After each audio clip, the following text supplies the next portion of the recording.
एक गांव में एक सुखी परिवार रहता था। उस परिवार में 3 भाई और एक बहन थी। उनके माँ बाप उन चारों से बेहद प्यार करते थे, मगर बीच वाले बेटी से थोड़ा परेशान थे। बड़ा बेटा पढ़ लिख कर डॉक्टर बन गया था और छोटा बेटा भी पढ़ लिख कर इंजीनियर बन गया था, मगर बीच वाला बेटा बिल्कुल गंवार और आवारा किस्म का था।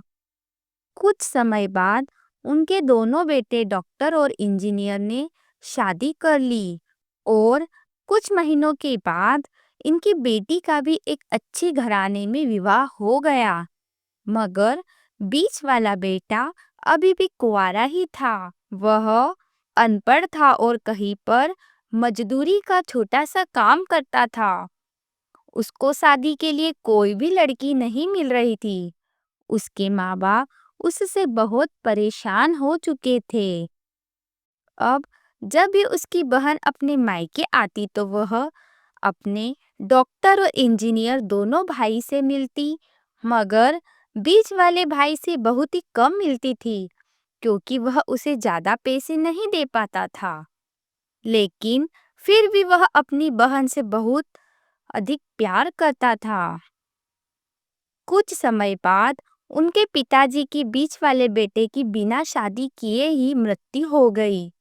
उसकी माँ ने सोचा, कहीं अब किसी के मुंह से बंटवारे की बात निकले, इसलिए अपने ही गांव में एक सीधी सादी लड़की से मंझले बेटे की शादी करवा दी। शादी होते ही न जाने क्या हुआ, अनपढ़ बेटा मन लगाकर काम करने लगा और पहले से कहीं ज्यादा मेहनत भी करने लगा। अब कोई भी पुराना दोस्त उसको मटर गश्ती के लिए बुलाने आता तो वह मना कर देता था। एक दिन उसके डॉक्टर और इंजीनियर भाई ने सोचा कि यह तो गंवार और अनपढ़ है, हम इससे कहीं ज्यादा पैसे कमा लेते हैं, इसलिए अब हम बंटवारा कर लेना चाहिए। माँ के लाख मना करने के बाद भी दोनों बेटों ने बंटवारे की तारीख तय कर दी और उन्होंने अपनी बहन को भी बुला लिया।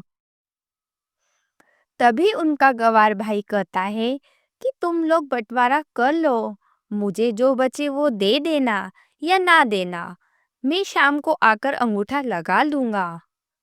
तभी उसकी बहन कहती है, अरे बेवकूफ, तू तो हमेशा बेवकूफ ही रहेगा। जमीन का हिस्सा तो आमने सामने बैठकर होता है। और उसकी माँ भी उसे काम पर जाने से रोकती है। उसी वक्त वकील भी वहां आ जाता है और कहता है कि आपका सारा हिस्सा मिलाकर 10 बीघा जमीन और एक मकान है। अब यह बताओ किसको कितना हिस्सा देना है, मैं उसी हिसाब से कागज बनवा देता हूँ। तब गवार भाई कहता है, वकील साहब, 5-5 बीघा जमीन हमारे दोनों भाइयों के नाम लिख दो और यह हमारा घर मेरी प्यारी बहन के नाम कर दो। तब दोनों भाई पूछते हैं कि तू अपने हिस्से में क्या लेगा? गवार भाई कहता है कि मेरे हिस्से में मेरी प्यारी माँ है। वह अपनी पत्नी की तरफ मुस्कुराते हुए कहता है, क्यों, क्या मैंने गलत कहा? उस गवार और अनपढ़ की अपनी सास से लिपट कर कहती है, माँ से बड़ी वसीयत कोई क्या होगी मेरे लिए?